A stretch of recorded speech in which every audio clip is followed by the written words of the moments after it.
దివంగత ముఖ్యమంత్రి doctor YS Rajasekhara Reddy విగ్రహ ధ్వంసం ఘటనను వైఎస్ఆర్ కాంగ్రెస్ పార్టీ తీవ్రంగా ఖండించింది.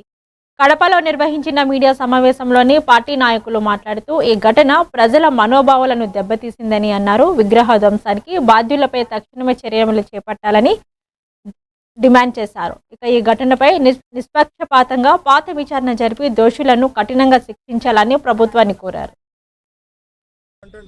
మరి హామీలు ఇచ్చిన మీరు ఏం పట్టినట్టు మీకు ఏం మిమ్మల్ని ఏమనాలి? మేము కొంచెం విఘ్నతతో ప్రవర్తించుతూ విఘ్నతతో మాట్లాడు. ఏదైతే నిన్న రాత్రి దేవుడిలో నువ్వు చేసినావో క్షమించరాని చర్య నీ రాజకీయ దిగజారుడికి నీ రాజకీయ పతనానికి నువ్వు పూర్తిగా ఇది నాంది పలుకుతా ఉంది.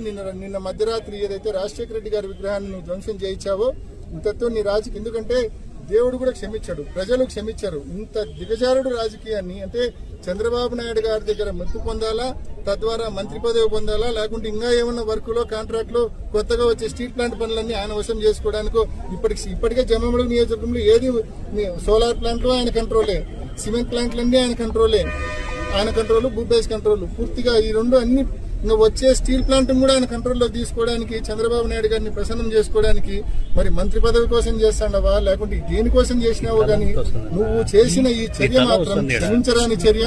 తప్పకుండా దీనికి భవిష్యత్తులో నీకు ఈ జిల్లా ప్రజలు అదేవిధంగా భగవంతుడు రాజకీయంగా నీకు ఈ రోజుతో నిన్న రాత్రి నువ్వు చేసిన పనితో నీ పొలిటికల్ కెరీర్ కు సమాప్తం అవుతుందని చెప్పి కూడా గట్టిగా తెలియజేస్తూ ఇకపైనైనా